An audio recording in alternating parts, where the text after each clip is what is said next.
Esta casa de estudios, tanto la Facultad de Derecho como la universidad, es un espacio donde nosotros queremos que se debatan, se traigan propuestas, se generen opciones para terminar con esta cosa tan delicada que nos duele tanto a los mendocinos y a la Argentina.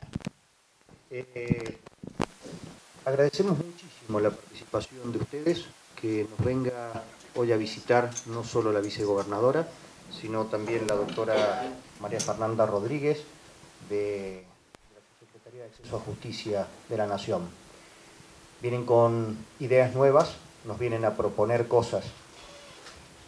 Vamos a tratar, independientemente de la situación de la violencia, el tema de trata, el abuso sexual infantil, que también es algo que empieza hoy a doler, empieza a aparecer en los diarios, empezamos a enterarnos de estas cosas que muchas veces estuvieron tapadas. Así que creo que es un momento muy importante para trabajar estos temas, acá en una facultad de Derecho que es por lo menos donde se empieza a pensar la cuestión legislativa, donde también aparece la cuestión judicial y también la cuestión ejecutiva. Entonces, en una facultad donde estamos trabajando desde la gobernancia, ¿no? Estamos capacitando a futuros abogados que van a tener un trato directo, una vinculación directa con esta temática, por eso decimos que es trascendental y muy agradecidos nosotros por la presencia de ustedes.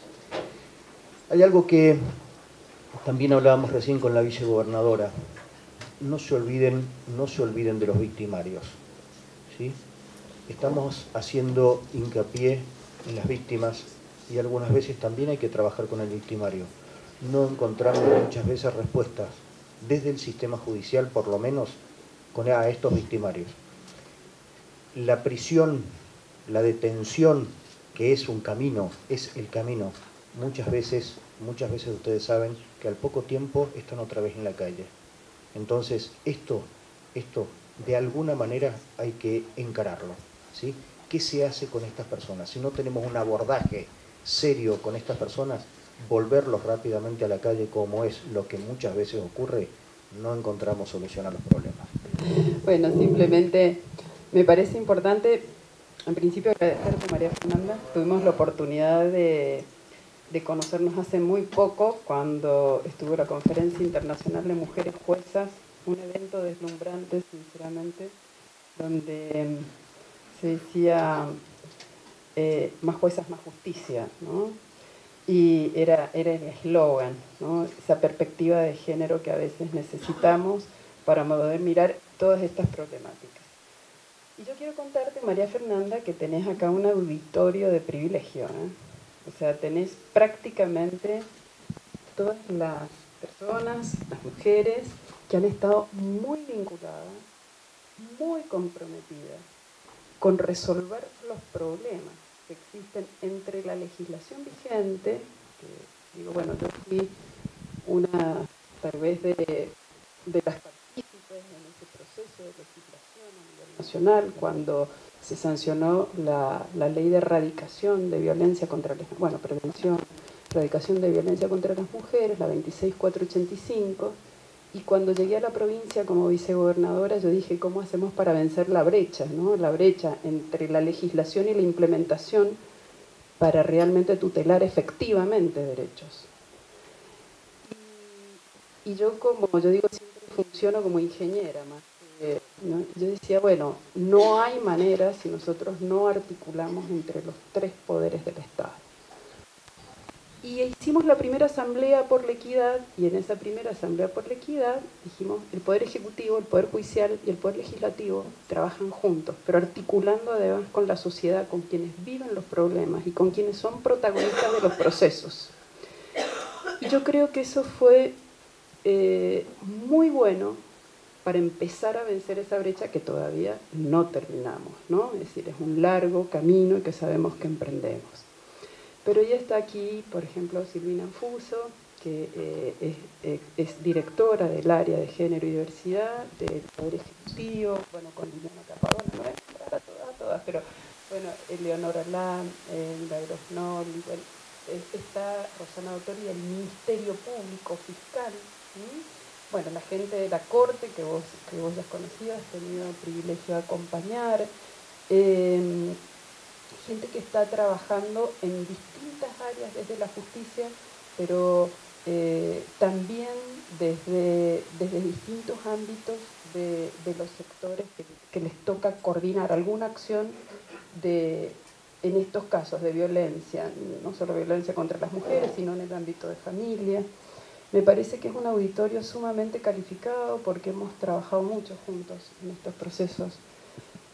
Y contarte que lo primero que hicimos, después de esos tristes datos de los 19 femicidios y 5 femicidios en el mes de octubre del 2016, ya llevábamos trabajando en la Asamblea por la Equidad y tratando de ver legislativamente en la parte de procedimientos judiciales cómo íbamos a resolver y cómo íbamos a articular entre los tres poderes del Estado para dar una respuesta eficiente. Después de esos 5 femicidios, la verdad que hubo una reunión muy importante, ya estaba armado el Ministerio Público Fiscal, con muchísima más autonomía de la que venía, y los miembros de la Corte.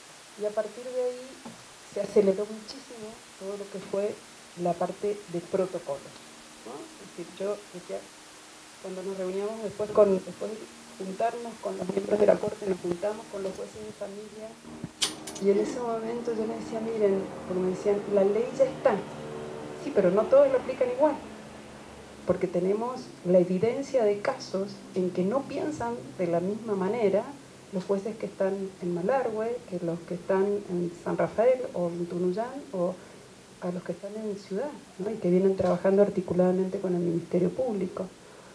Entonces yo en ese momento decía, miren, lo que no se da por carácter, se da por procedimiento, por lo menos tiene que haber protocolos estandarizados de articulación que nos permitan tener al menos una guía a seguir, y si nos equivocamos, sabemos por qué nos equivocamos, ¿no? Con indicadores concretos para poder ir a un proceso de mejora continua. Y se avanzó muchísimo el año pasado con Rosana Dottori, con las estadísticas del Ministerio Público Fiscal. Tuvimos, bueno, la noticia de que de 19 femicidios se había pasado 4 femicidios en Mendoza, ya que este año vamos por arriba de ese número, lamentablemente, por lo cual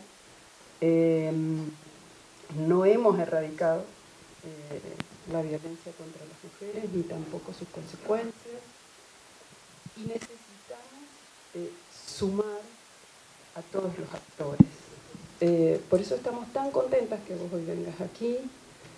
Contarte, como decía el doctor, que sí se ha trabajado muchísimo en un código procesal de familia y de violencia intrafamiliar, y que evidentemente tiene que haber algo articulador y tienen que haber procedimientos claros adecuados a nuestro sistema, ¿no?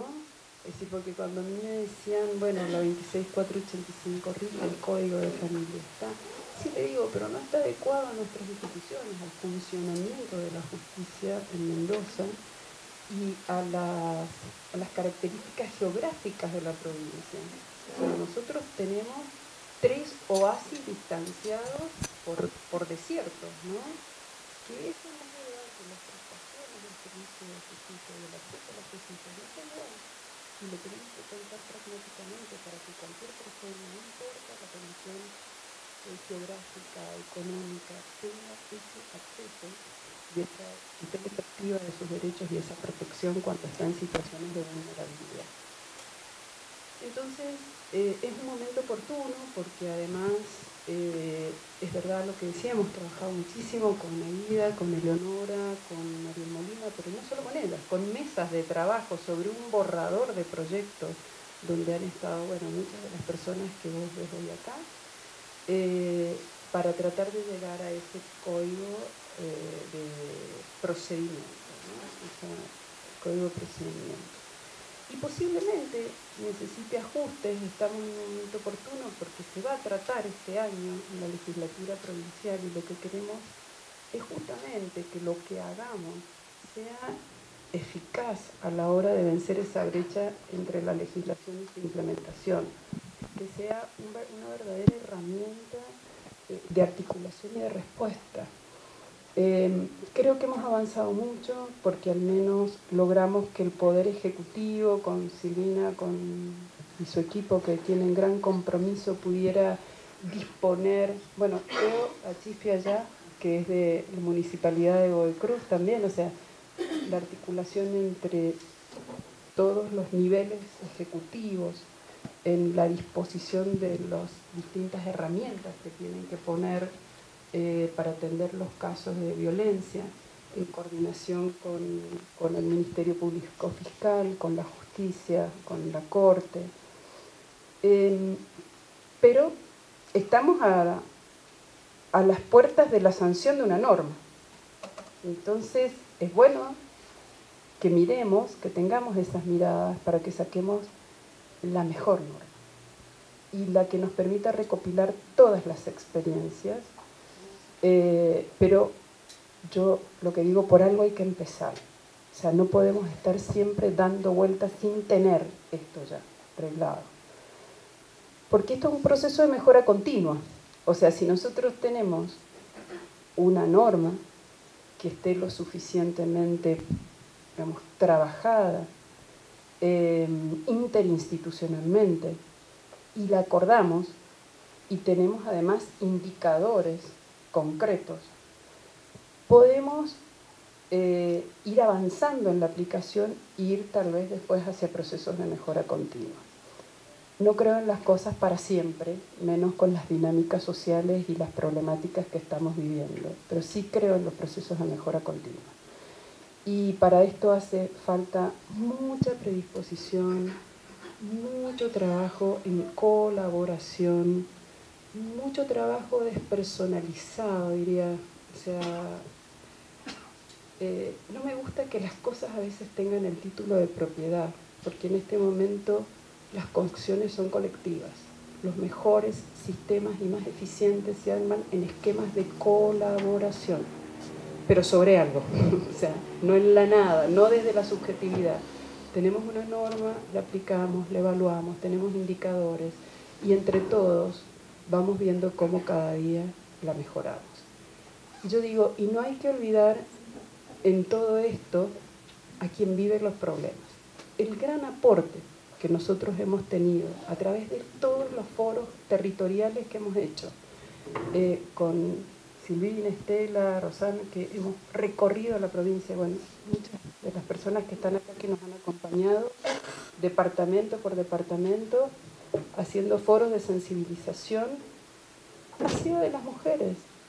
O sea, la mujer que vivía el problema, que lo podía traducir, que podía darnos las herramientas para interpretar esa realidad, mostrarnos, bueno, la secuencia de revictimizaciones que tenía todo su procedimiento. Bueno, y esto nos llevaba a poder mirar desde lo cercano de la problemática, no desde el laboratorio de un escritorio que se arma con la lógica jurídica o legislativa, sino con la visión de la realidad.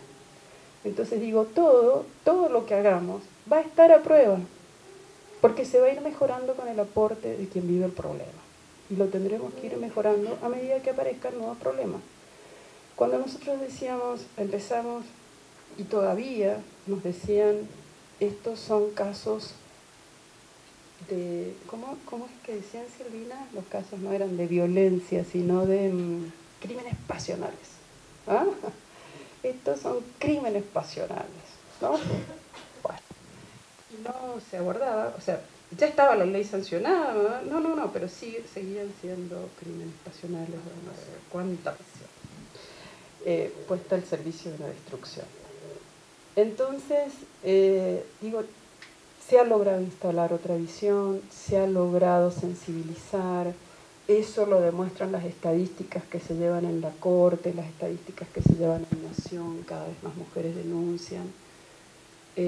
Los problemas se visibilizan, como vos contabas, los casos de abuso, pero esto requiere una respuesta por parte nuestra y una respuesta abocadas todas a trabajar de manera colaborativa. Así es que, digo, más allá de que a veces uno se enamora de sus, digamos, propios avances, me parece que tenemos que tener esa visión más pragmática de ajustarlo a nuestras realidades, ajustarlo a nuestro sistema, contar con la mirada de todos y de todas, para poder sacarlo mejor y saber que eso que logremos ahora solo va a ser un paso, porque vamos a tener que seguir mejorándolo seguramente, porque la sociedad evoluciona y nos plantea nuevos desafíos. Así es que yo estoy sumamente agradecida, Fernanda, que hoy estés acá, porque creo que va a ser de gran ayuda. Muchas gracias.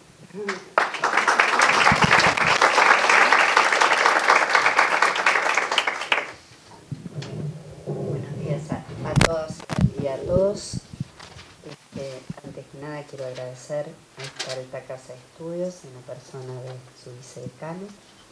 Agradecer enormemente la presencia de Laura aquí con nosotros en este evento, que yo creo que no obedece a una casualidad, sino a un orden de causalidad, ¿no? Yo creo que por algo hoy estamos quienes estamos acá. Esto tiene que ver con alguna razón, con el trabajo, con la construcción, y por algo nos encontramos en determinados momentos con las personas adecuadas cuando estamos todos en esta función de una construcción común. Laura se refería muy claramente a lo que es el proceso inacabado, que implica el desafío de dar mejores respuestas y más adecuadas en un sistema de justicia que promueva el ejercicio efectivo de los derechos. Y esta es una realidad. Esto es un proceso que no cambia, y a medida en que uno llega a lograr un estándar, se encuentra con que hay muchas cosas que aún quedan por resolver. Porque incluso mejorar la posibilidad del trabajo nos revela otras cuestiones que, dada la urgencia, no podíamos ver y que son nuevos desafíos a afrontar. Y también de alguna manera hacías alusión a la necesidad del enfoque diferencial y a la necesidad de escuchar claramente al actor o al protagonista de esta historia, que en el caso de las violencias contra las mujeres son las mujeres, que en el caso de pobreza estructural y en las dimensiones de acceso a la justicia son las personas que están en esta situación, o las personas con discapacidad, cualquiera que fuere el colectivo en situación de vulnerabilidad que requiere de una atención y un enfoque diferencial.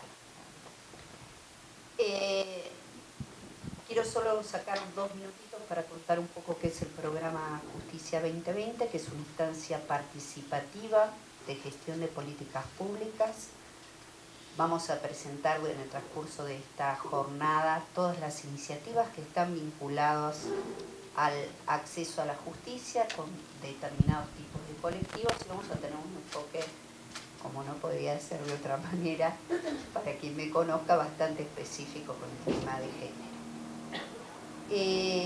Yo quisiera presentarles una de las iniciativas más estructurales que tenemos en la dimensión del acceso a la justicia. Se van a presentar vinculadas a género luego en el transcurso de la jornada otras cuestiones, como el cuerpo de abogados, el trabajo que hacemos muy efectivo con la provincia de Mendoza, con todo lo que ha sido el mejoramiento del control de medidas cautelares a través de los dispositivos duales o rodilleras electrónicas.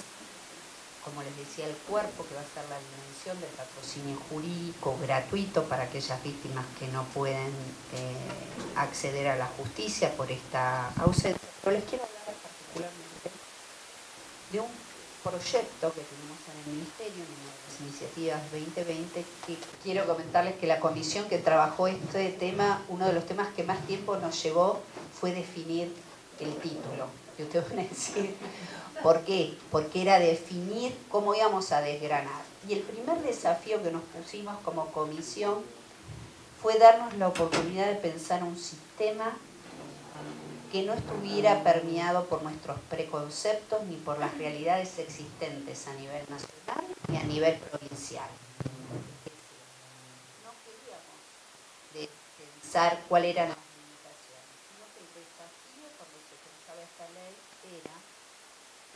si hoy conformáramos una comunidad, si hoy tuviéramos que pensar en un sistema judicial que diera respuesta a esta temática, ¿cómo lo pensaría?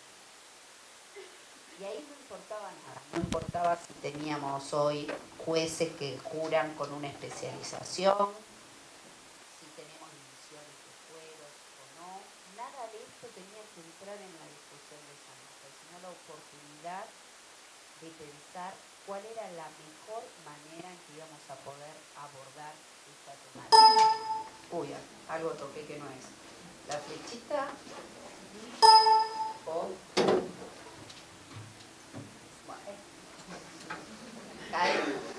Te voy a someter a las cuclillas, no, agarrar una entonces, si tuviéramos que contar un poco de qué se trata, esta ley se trata de una competencia unificada en la que vamos a sumar lo civil y lo penal. Y esto quiero dar como una breve explicación.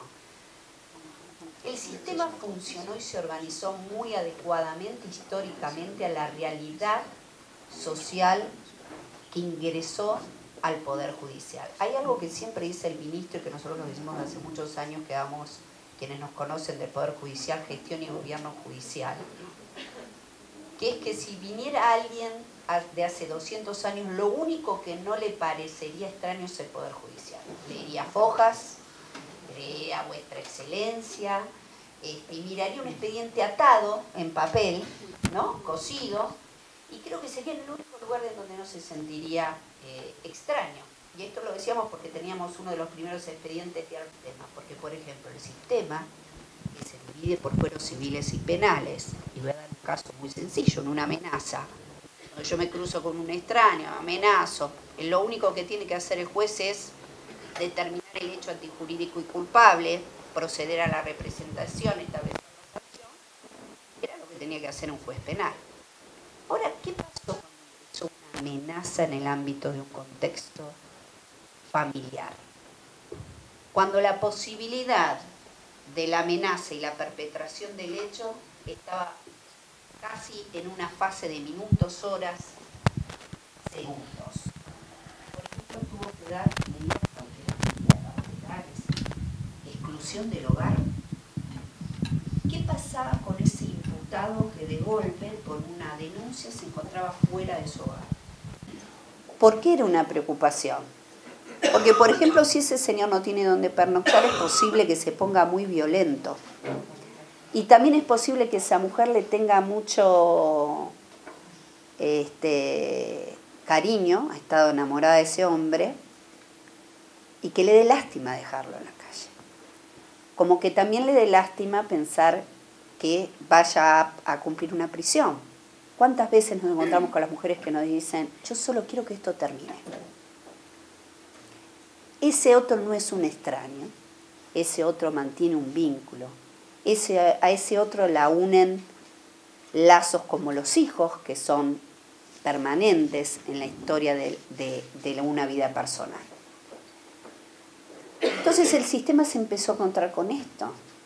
También tenía que empezar a resolver el hecho de que, por ejemplo, tal vez el único proveedor de la subsistencia familiar fuera el varón, que iba a ser, en todo caso, acusado de la comisión de algún delito. Esto hace que empiece a ocurrir lo que nos empieza a pasar, que es la fragmentación del conflicto. ¿Qué hizo el Poder Judicial? Empezó a tratar de dar respuestas como podía. Hicimos las SOFAVIT, las oficinas de víctimas, generamos los informes de validación de riesgo para determinar la pertinencia o no de una medida cautelar, especializamos fiscalías, especializamos juzgados de violencia, hicimos juzgados protectorios para las medidas cautelares, cada vez más y más fragmentación. Y esa mujer tiene cada vez más efectores judiciales que muchas veces no se coordinan, que muchas veces dan respuestas incluso contradictorias. Y yo voy a dar el caso que siempre lo tomo como ejemplo, perdón si alguien ya me escuchó, pero que creo que configura muy claramente uno de los grandes problemas, que es el tema a veces que se da en los contextos de violencia doméstica del abuso sexual infantil, donde un juez penal en orden a las medidas del debido proceso penal, no puede dictar una medida condenatoria porque no llega con la prueba a tener la total, la plena convicción que requiere el proceso penal para poder dictar una condena. Pero a veces esa plena convicción al juez no llega por cuestiones muy aleatorias, no llega porque la investigación preliminar fue mala, porque la cámara Gesell fue desastrosa, por miles de cuestiones. Lo que quiero decir no implica que no haya culpabilidad, sino que no hay suficiente evidencia que nos permita producir una condena. El juez penal procede al dictado de la resolución judicial, que cierra el proceso, y el juez civil dice revincule. Y esto pasa porque tenemos un juez penal y un juez civil que están viendo dos películas distintas, y porque aparte nos hicieron creer en el sistema penal, judicial argentino, que cuando un juez rinde, se le corre una neurona que se le cae de la cabeza. Entonces, como ya es penalista, no puede entender nada civil. Empecé a decir, qué terrible lo que pasó. Hicimos como una lobotomía cuando lo convertimos en juez. Esta cuestión empieza a ocurrir, quien empieza a pagar el costo de una organización pensada para la conflictividad pública, es ni más ni menos que nuestra víctima, que es la persona fundamental para la que deberíamos armar la posibilidad de dar una respuesta efectiva judicial. Y entonces todos nos acomodamos. Y hay algo que voy a decir del Poder Judicial, y digo por muchos años de trabajar gestión y gobierno judicial. Es uno de los poderes o instituciones más resistentes al cambio. Ustedes van a dar una norma de oralidad y no sé cómo, pero va a lograr el Poder Judicial la mitad del proceso hacerlo prácticamente escrito. Y esto es la historia de la vida del Poder Judicial, una capacidad de decir, sí, vamos por la reforma y termino haciendo lo que la práctica histórica hacía, es una cuestión natural al fuero judicial, al Poder Judicial.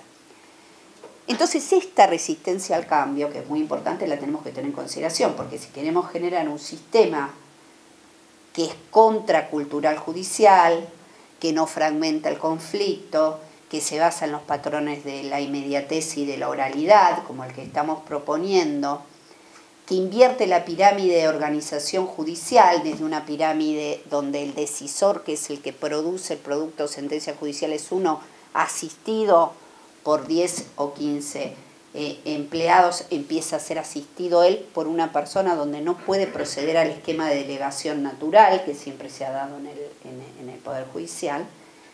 Les puedo asegurar que más allá de que los efectores hoy están desesperados porque sienten que no pueden dar respuestas y pueden decir, bárbaro, vamos hacia este esquema, luego en la práctica vamos a tener esquemas de resistencia fuertísimos, porque el hábito y la cultura no se cambian de un día para otro. Por eso, pese a todo lo que hacemos, lo que decimos, lo que legislamos, la cultura patriarcal que sigue produciendo esta cantidad de femicidios no la podemos revertir.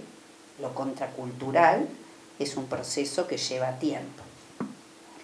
Entonces, básicamente, lo que nosotros estamos haciendo con este sistema es decir, no vamos a fragmentar más el conflicto, porque el conflicto tiene dimensiones civiles y penales, pero es uno solo, lo tengo que ver todo, lo tengo que ver con objetividad, tengo que ver qué pasa con los varones y cómo voy a hacer para que la reiterancia de ese varón que hoy tiene una víctima que es A, pero mañana va a tener una víctima que es C, o va a reiterar cuando salga del sistema carcelario con la misma víctima, se elimine. Es decir, estas dimensiones, el proceso asistencial, la contención psicológica, las tengo que tener en cuenta porque es con lo que hoy tengo que trabajar.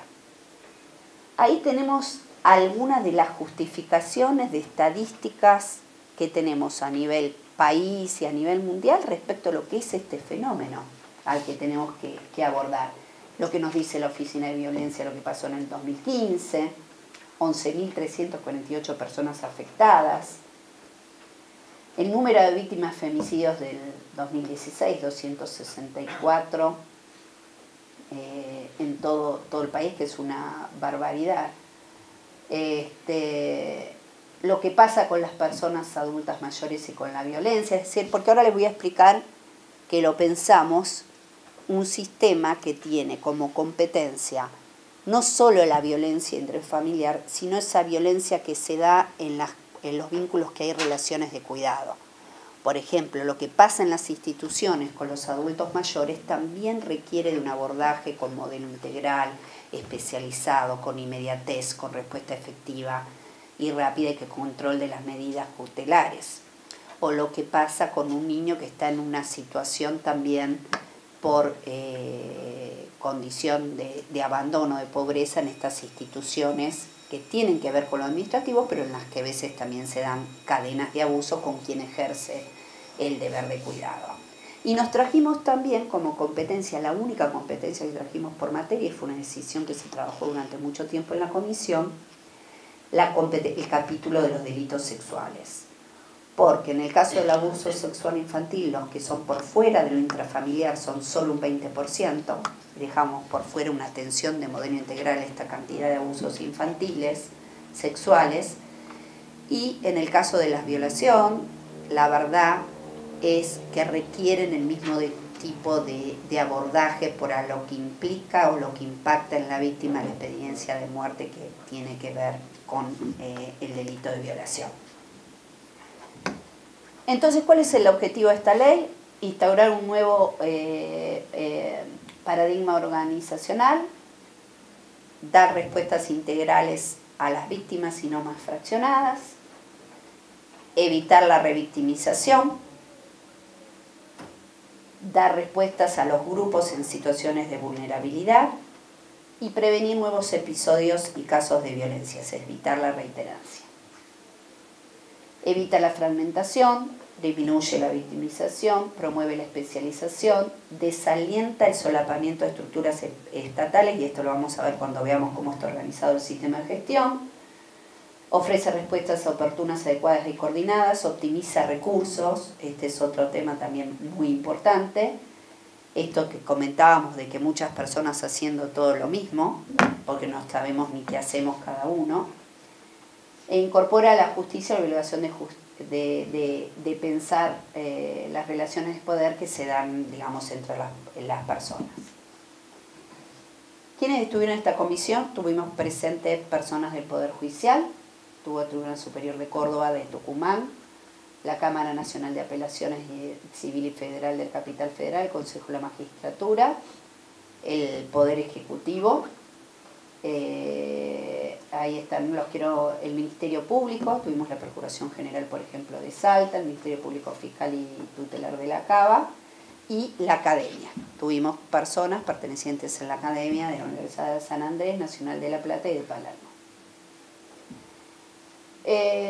Esto pasémoslo, pues no vamos a contar la historia de cuánto, vamos un poco a los principios que establece la ley. La ley tiene un capítulo muy robusto en términos de principios, porque son precisamente los principios rectores los que tienen que tener todo el proceso, y porque ustedes saben que cada vez más se va a este esquema de la legislación basada en términos de principios, que es lo que nos permite ir adecuando siempre la normativa en términos de principios, ¿no?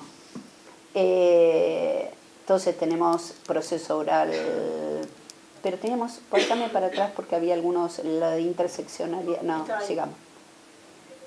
Ok, amplitud probatoria, este es otro tema, ustedes saben que a partir de los criterios de judicialización de estos casos, la prueba indiciaria sobre el hecho ocurrido entre particulares donde no hay testigos adquiere un especial relevamiento como método de prueba.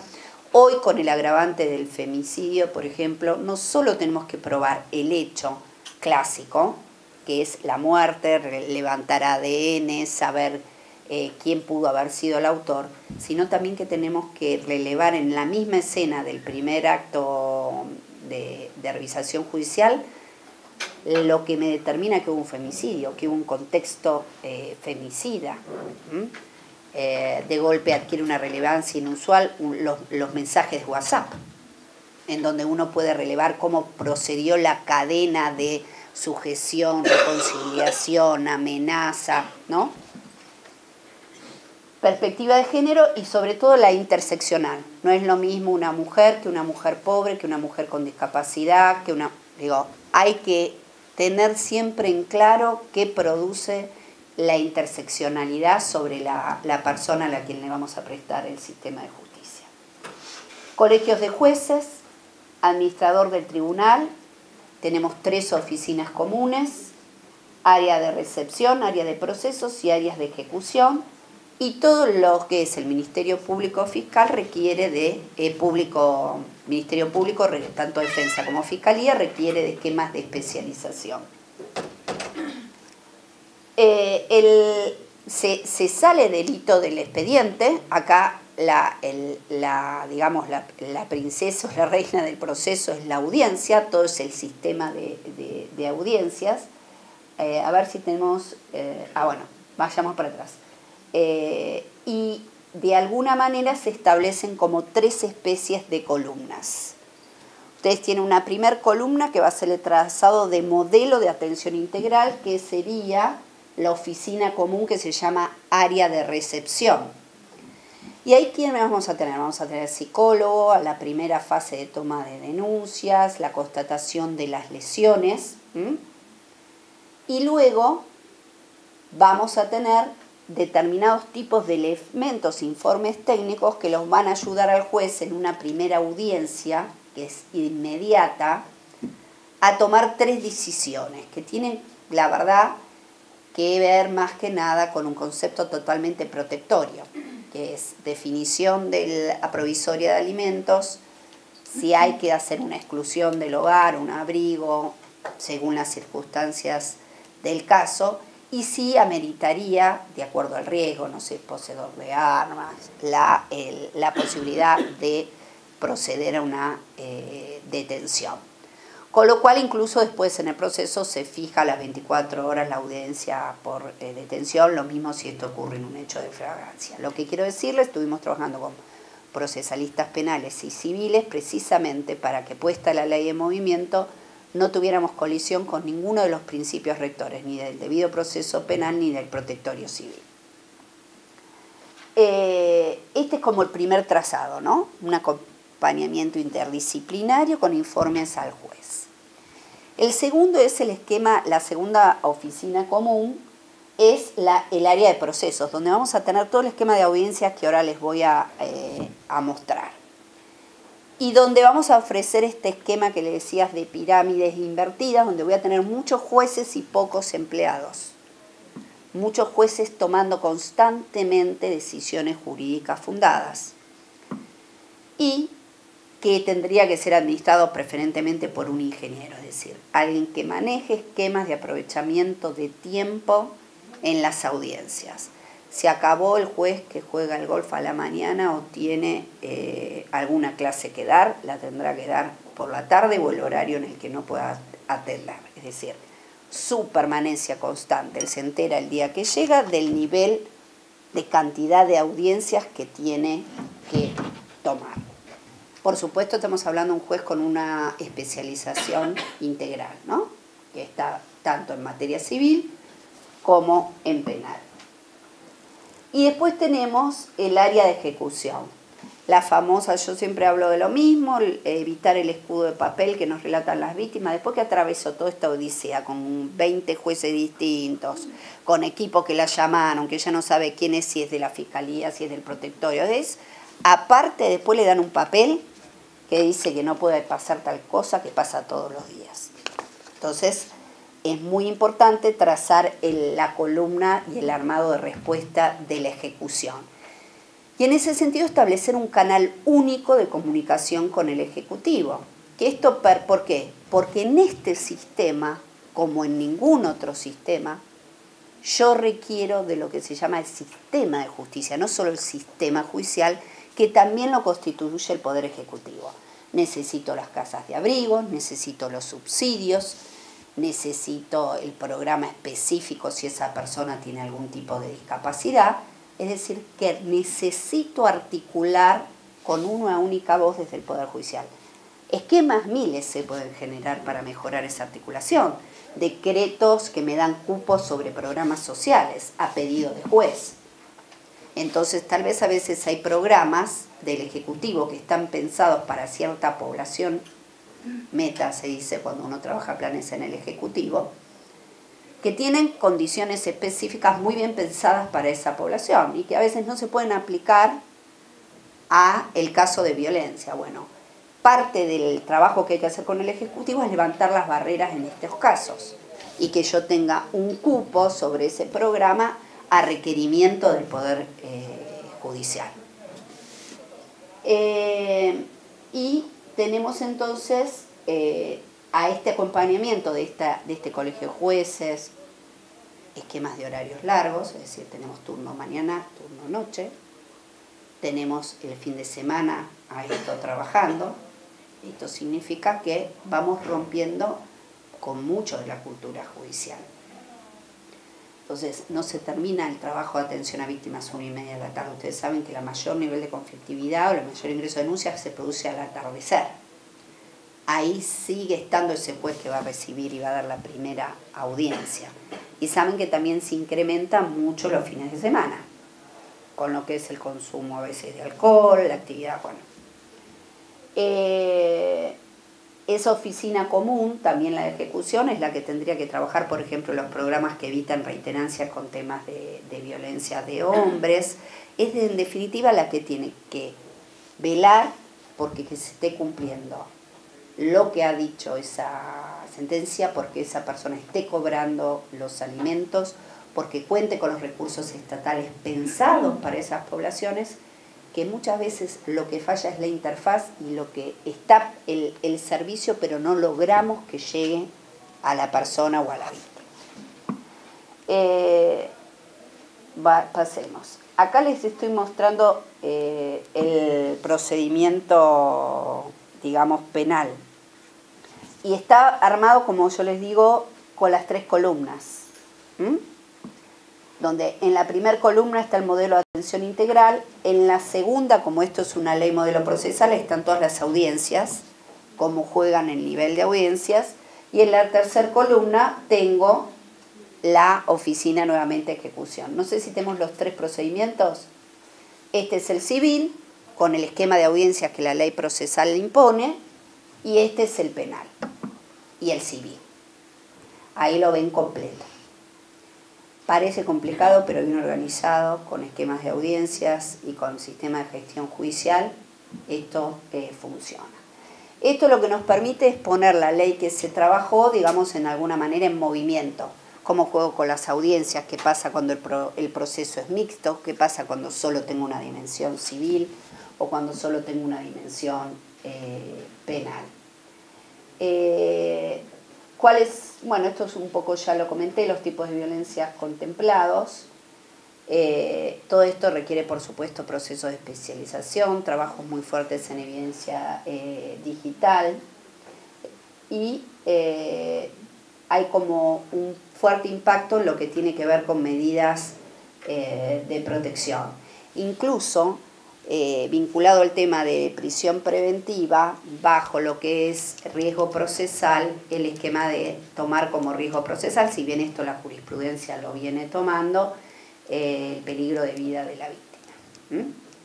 Entonces, ahí hicimos varios análisis vinculados a velocidades en el derecho penal, pero decidimos que sumarnos sobre la figura ya preestablecida generarían menos esquema de ruidos en términos penales con la prisión preventiva, tomando como riesgo procesal el riesgo de vida.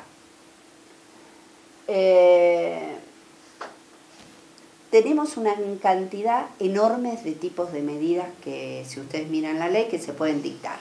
Y ustedes van a decir, ¿por qué hay que ser tan enunciativo?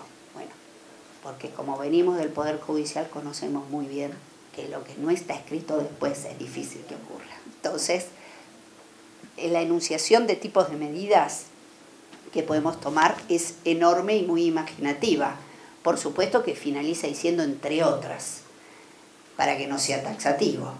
Pero igualmente es importante dar un montón de indicaciones específicas que pudieran no ocurrírsele a los magistrados. A ver, pasemos un poco. Bueno, esto de la primera entrevista yo ya lo comenté, la audiencia sobre la medida de protección, que ocurre después de esta primera entrevista, porque pudiera ser, ustedes saben que estas primeras decisiones que está tomando el juez las está tomando escuchando a una de las partes, ¿no? Con todos los informes interdisciplinarios que acompañaron esta primera decisión, pero por supuesto la igualdad del régimen de igualdad de armas y la necesidad de escuchar también a las otras partes intervinientes en el proceso, que es esencial, hace que podamos tener audiencias de revisión sobre esta primera entrevista. Finalmente quiere contarles que también el proyecto viene munido de un tipo de diseño de infraestructura. Lo que tiene que acompañar la posibilidad de implementar este sistema es una infraestructura que esté acorde con lo que esto requiere. Salas de audiencias, ingresos separados de imputados y de víctimas, salas donde puedan estar los niños. Todo esto tiene que ver con la noción del MAI, que es el modelo de atención integral que ha funcionado muy bien en toda Latinoamérica.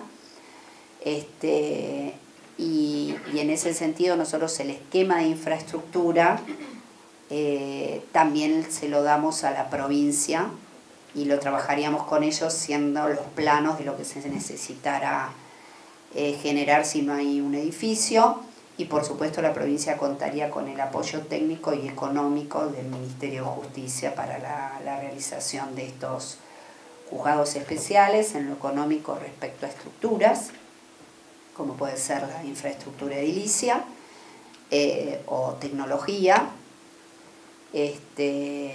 y nunca recursos humanos. Esto es una limitación muy clara que tenemos desde el Ministerio de Justicia, y todo lo que tiene que ver con lo técnico, que es estudiar nivel de causas, cómo se tendría que pensar, qué cantidad de jueces se requerirían, los procesos de especialización. Es decir, todo esto está disponible de manera, digamos, gratuita hacia la provincia, así que seríamos sumamente colaborativos, porque es para nosotros muy importante lograr esquemas de modernización judicial que están dentro de lo que es la línea del programa Justicia 2020, que sean eficientes, transparentes, ágiles, con inmediatez y con respuesta efectiva para el colectivo de víctimas. Eso está en el eje, ¿cierto? Pueden participar, nos interesa mucho la opinión que puedan tener. Y está todo el modelo de ley procesal ahí en la página y en ese eje de Justicia 2020. Así que bueno, la verdad que estoy muy esperanzada por varias cosas en la provincia de Mendoza.